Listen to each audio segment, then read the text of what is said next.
Hello teachers, एक बार फिर आपका स्वागत है इस वीडियो में, जिससे हम लोग सीखेंगे किस प्रकार से हम लोग प्रेरणा ऐप पर स्टूडेंट की अटेंडेंस को फिलअप करेंगे। हम लोगों को मोबाइल में प्रेरणा ऐप डाउनलोड है, अगर नहीं है तो हम लोग गूगल प्ले स्टोर से जाकर के पहले प्रेरणा ऐप को डाउनलोड करेंगे। आफ्टर दैट उसको अपडेट करके अपने स्टूडेंट का जो भी डाटा है रजिस्टर पर मेंटेन, वो उसमें हम चेक कर लेंगे।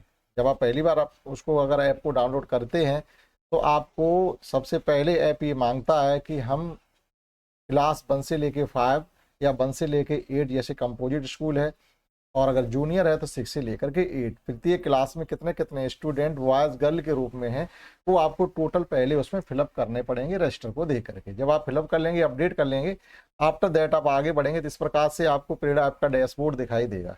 इसमें आपके 12 रजिस्टर ऑलरेडी मेंटेन हैं, सभी 12 रजिस्टर जो हैं वो आपके इसमें मेंटेन है। तो देखो ये रजिस्टर लिखा हुआ है, ये रिपोर्ट, ये सब स्टूडेंट इवोल्यूशन सिंक। ये सिंक का मतलब है आप जो भी काम करेंगे किसी भी रजिस्टर पर, तो जब तक आप उसको सिंक नहीं करेंगे यहाँ पर आकर के, तब तक आपका डाटा सर्वर पर सेव नहीं होगा। तो आपको सिंक करना है। ठीक, यहाँ पर जो बच्चों को गोलियां वगैरह आयरन खिलाते हैं उसका डाटा आपको यहाँ करना है। एसएमसी बैठक का है, सर्वे फॉर्म में जो भी हम लोगों को सर्वे दिया जाता है वो कुछ यहाँ पर गाइडलाइंस है, उन्हें देख सकते हैं। किचन गार्डन अगर आपके यहाँ है तो उसकी फोटो वगैरह अपलोड करके यहाँ पर दिखा सकते हैं हमारे यहाँ किचन गार्डन है। कंप्लेन कोई शिकायत है वो यहाँ से कर सकते हैं। और कंपोजिट ग्रांट डीसीएफ जो आपको ग्रांट दी जाती है कंपोजेंट का, उसका डीसीएफ जो हम लोग प्रेरणा पोर्टल पर अपलोड करते हैं, और वो यहाँ पर भी प्रेरणा ऐप पर भी आप दिखा सकते हैं। किसी एक जगह तो दिखाना पड़ता है। यहाँ पर टीचर ऐड टीचर, कोई नया टीचर आपके यहाँ आता है तो वो यहाँ से ऐड कर सकते हैं उसको, और हट रहा है अगर आपके यहाँ से ट्रांसफर लेकर जा रहा है तो उसे हटा भी सकते हैं। आफ्टर दैट ये पीएम श्री, अगर आपका स्कूल पीएम श्री है तो आपको इससे मतलब है, और आपका स्कूल अगर पीएम श्री की कैटेगरी में नहीं है तो आपको इस वाले ऑप्शन से कोई लेना देना नहीं है। अभी फिलहाल में हमें करना क्या है कि किस प्रकार से हम स्टूडेंट की अटेंडेंस प्रेरणा ऐप पर लगाएंगे वो हमको सीखना है। तो ये रजिस्टर लिखा हुआ है, इस पर हम क्लिक करेंगे तो देखो attendance, MDM, stock register, meeting जो भी होती है वो, वितरण, और ई लेटर यानी आपके पास कोई ऑनलाइन लेटर आता है उसका है। शारदा ऐप का यहाँ पर प्ले स्टोर फॉर्म बाल गणना के लिए है। लाइब्रेरी है आपकी, स्टूडेंट डिटेल है इसमें, स्पोर्ट्स से संबंधित है। आय व्यय है यहाँ पर, एहसान रेस्पॉन्सिबिलिटी जो भी आपको किसी के उत्तरदायित्व देने वो यहाँ पर कर सकते हैं। लेकिन फिलहाल में हम फिर चलते हैं अटेंडेंस पर। तो ये अटेंडेंस है। अटेंडेंस का मतलब जब इस पर हम क्लिक करेंगे तो आपको टीचर स्टूडेंट दोनों के अटेंडेंस का यहाँ ऑप्शन मिलेंगे। एमडीएम, जब आप बच्चों की अटेंडेंस लगाएंगे तो आपको एमडीएम पर भी फिलअप करना ही पड़ेगा। तो जब एमडीएम पर जो चीज़ें आप रजिस्टर मेंटेन करते हैं वो सब चीज़ें आपको एमडीएम वाला जो ऑप्शन क्लिक करेंगे तो वो सब चीज़ें वहाँ पर निकल के आपकी आएंगी। तो चलते हैं अटेंडेंस पर। अटेंडेंस में जब हम ओपन करते हैं यहाँ से 3 ऑप्शन खोलते हैं, टीचर अटेंडेंस, स्टूडेंट अटेंडेंस और अब्सेंट स्टूडेंट डिटेल। जब आप स्टूडेंट को अब्सेंट करेंगे स्टूडेंट ऑप्शन पर जाकर के, आफ्टर दैट ही आपको यहाँ से डाटा शो होगा, अन्यथा इसमें कुछ भी शो होने वाला नहीं है।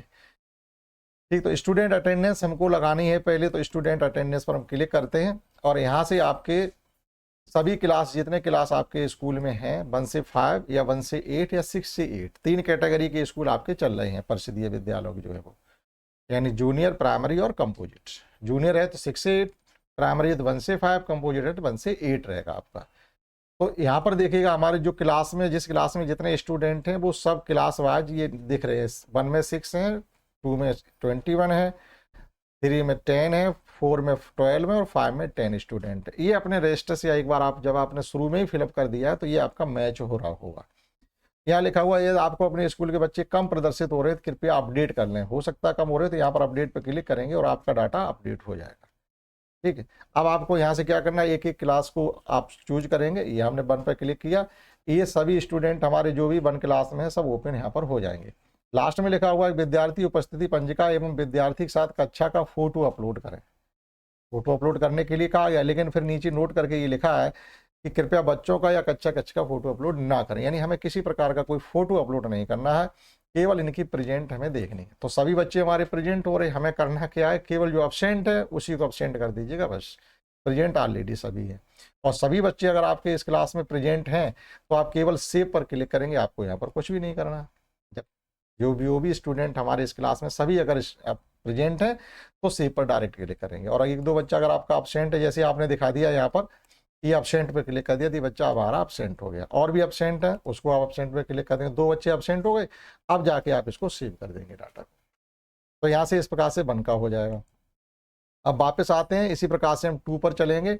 सेम वेट क्लास 2 का डाटा भी आपका ओपन होकर के आ जाएगा। यहाँ पर सभी बच्चे आपको प्रेजेंट शो हो रहे हैं, लेकिन जो आपके एब्सेंट हैं केवल आपका उन्हीं पर वर्क करना है, यानी एब्सेंट दिखा दीजिएगा उनको आप, और लास्ट में सेव पर जाकर के उन्हें सेव कर लीजिएगा।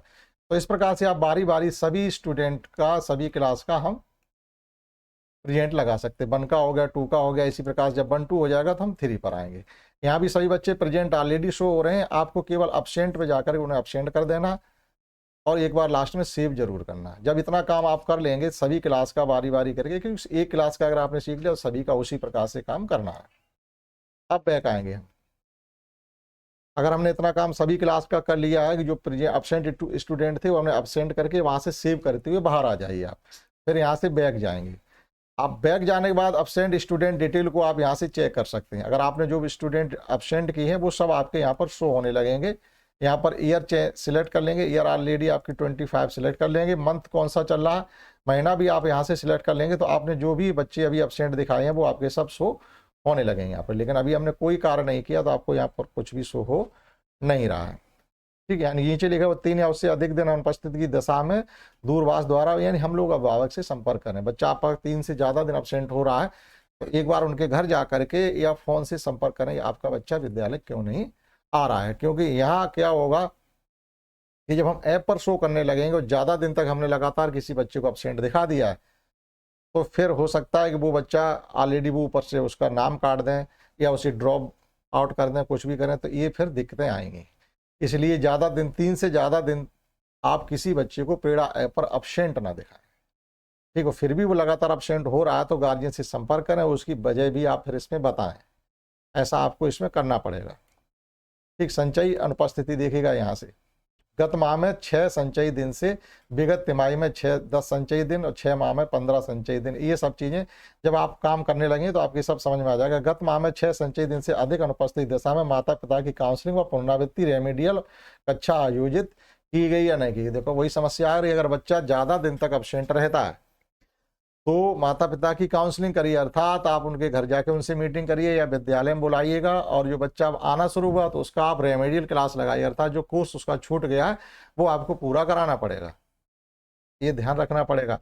अब देखो इसी प्रकार से यहाँ 10 पर हमने क्लिक किया तो उसी प्रकार से सेम लिखा हुआ है कि विगत तिमाही में 3 दिन, वो 3 महीने के अंदर 10 संचयी दिन, संचयी दिन से मतलब है 3 महीने में कोई बच्चा लगातार 10 दिन तक एब्सेंट अगर रहा है तो पीटीएम में माता पिता की काउंसलिंग, यानी जब हम पेरेंट्स मीटिंग करते हैं तो उसमें उसके माता पिता की आप काउंसलिंग करें, उनसे बात करें आखिर आपका बच्चा इतने दिन तक लगातार एब्सेंट क्यों रहा है। और जब आने लगेगा तो हमें क्या करना पड़ेगा, उसको रेमेडियल कक्षा लिखा हुआ है, अर्थात उसे अलग से उसके आप रेमेडियल क्लास लेंगे, यानी जो कोर्स छूट गया उसे वो सिखाएंगे। इसी प्रकार से 6 माह में 15, यानी 6 महीने में लगातार बच्चा 15 दिन तक अगर एब्सेंट रहता है तब भी आपके साथ वही स्थिति रहेगी कि बच्चे के माता पिता के साथ आप मीटिंग करिएगा और उसको रेमेडियल क्लास की जरूरत पड़ेगी कि जो कोर्स छूट गया है, जो चीज़ें उसको नहीं आ रही हैं वो आपको उसको सिखानी पड़ेंगी। ये रिपोर्ट भी इस पर हमें दिखानी पड़ेगी, ठीक। इसी प्रकार अति संभावित ड्रॉप आउट का ऑप्शन भी है। 9 माह में बच्चा लगातार 21 दिन एब्सेंट रहा है या शैक्षिक सत्र में किसी शैक्षिक से 3 महीने के चलते मान लो 1 महीने लगातार नहीं आया, तो ये सभी स्थितियां आपके सेम रहेंगी, ठीक। बैक जाएंगे यहाँ से हम लोग, तो हमने अभी इस पर कोई काम किया नहीं, हमने केवल शैक्षिक यानी एक जानकारी के लिए आपको हमने ये बताया। अब चलते हैं, जब हमने ये अगर टीचर ये स्टूडेंट की अटेंडेंस क्लियर कर लेंगे जब हम, और इसी प्रकार से टीचर की भी उसको हम बाद में देखते हैं, तो अब बैक जाएंगे यहाँ से। जब हमने टीचर की बच्चों की अटेंडेंस को क्लियर किया तो हमको डाटा सिंक करना पड़ेगा, केवल आपको वहीं छोड़ के नहीं रहना है। अब आ जाएंगे सिंक रजिस्टर डाटा, यानी सिंक का मतलब ये होता है जो भी काम आपने प्रेरणा ऐप पर किसी भी ऑप्शन पर किया है उसको अगर सिंक नहीं करेंगे तो वो सर्वर पर अपलोड नहीं होगा। जब सर्वर अपलोड हुआ नहीं है तो फिर आपका जो आपने ऐप पर काम किया है वो ऊपर तक नहीं जाएगा पोर्टल पर, ठीक। अब यहाँ पर सिंक पे जो हम क्लिक करेंगे तो अभी देखो जो हम करेंगे क्या, सिंक स्टूडेंट अटेंडेंस आपने जो भी यहाँ पर एब्सेंट दिखाए होंगे या प्रेजेंट दिखाए वो सब आपके यहाँ शो होंगे, आपको उस पर क्लिक करके उन्हें सिंक करना पड़ेगा। और स्टूडेंट के लिए नहीं, हम फिर कह रहे हैं एक बार आप जो भी वर्क ऐप पर करेंगे वो आपको वहाँ पर जिस पर भी किया, जैसे टीचर के साथ कुछ काम किया है, किसी टीचर को ऐड किया है, किसी टीचर को आपने डिलीट किया है, ट्रांसफ़र किया है, या टीचर की अटेंडेंस जब लग रही तो उसको भी यहाँ करके हमें सिंक डाटा पर रजिस्टर डाटा पर सिंक करनी ही पड़ेगी, तभी वह जाकर के आपके सर्वर पर लोड होगी। तो बैक चलते हैं यहाँ से। अब देखते हैं एक बार अगर हमें टीचर की लगानी पड़े तो एक बार उसको भी लगे यहाँ तो देख लेते हैं। अब ये जहाँ स्टूडेंट अटेंडेंस थी वहीं पर टीचर अटेंडेंस भी है, तो टीचर पर हम लोग क्लिक करते हैं।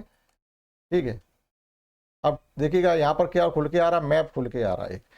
तो ये क्यों आ रहा खुल के, ये इसलिए आ रहा है कि जब आप इस ऐप पर काम करेंगे तो ये लोकेशन पहले मांगता है, आपको अपने मोबाइल की लोकेशन ऑन करनी पड़ेगी, अर्थात टीचर की अटेंडेंस, स्टूडेंट की अटेंडेंस आपको करनी सब स्कूल से ही है, क्योंकि आपका स्कूल किस लोकेशन पर है वो लोकेशन ऑलरेडी आपकी ऐप पर दर्ज पहले से ही है, मैप्ड है। आप ये भूल में ना रहे हैं कि हम कहीं भी खड़े होकर के स्टूडेंट की अटेंडेंस लगा लेंगे, या कहीं भी खड़े होकर के जब टीचर की अटेंडेंस लगेगी तो इस टीचर की अटेंडेंस लगा लेंगे, ऐसा नहीं हो पाएगा, क्योंकि वो सेव नहीं होगी। आपको बता लेगा कि आप अपने स्कूल से कितनी दूरी पर हैं। करके देखेंगे तो आपको पता चलेगा। अभी ये मैप खुल के आ रहा है, आपका यहाँ आपके स्कूल की लोकेशन नहीं आ रही है। ठीक है, तो जब भी हम अटेंडेंस टीचर की लगाएंगे तो आपकी मैपिंग होगी पहले कि आप हैं किस लोकेशन पर, अपने स्कूल की लोकेशन पर हैं 10-5 मीटर आगे पीछे तो कोई दिक्कत नहीं। पता चला कि हमारा स्कूल हमसे 2 किलोमीटर दूर है और वहाँ से हम अपनी अटेंडेंस भर रहे या टीचर स्टूडेंट की अटेंडेंस भर रहे, तो वो आपकी हो सकता है कि सेव डाट सर्वर पर ना हो। तो जैसे हमने टीचर के अटेंडेंस पर हमने लॉग इन वो क्लिक किया है तो पहले वहाँ पर मैप खुल के आ गया। अब आप इसी ऑप्शन को जब अपने स्कूल में बैठ करके ओपन करेंगे तो आपके स्कूल का नाम लिख करके आ रहा होगा और आपकी लोकेशन वहीं कहीं पर शो हो रही होगी, तब जाकर आप टीचर की अटेंडेंस लगा पाएंगे। स्टूडेंट की अटेंडेंस भी उसी प्रकार से लगेगी, भले शो हो रही थी लेकिन सेव आप कहीं भी बैठ करके शायद ना कर सकते हैं। तो आशा करते हैं आपने इस ऐप की इतनी जानकारी सीख पाई होगी। अगर आपको ये वीडियो अच्छा लगा हो तो आप लाइक करें, शेयर करें, सब्सक्राइब करें और एक सुंदर सा कमेंट करें। इस वीडियो में इतना ही, दैट्स ऑल।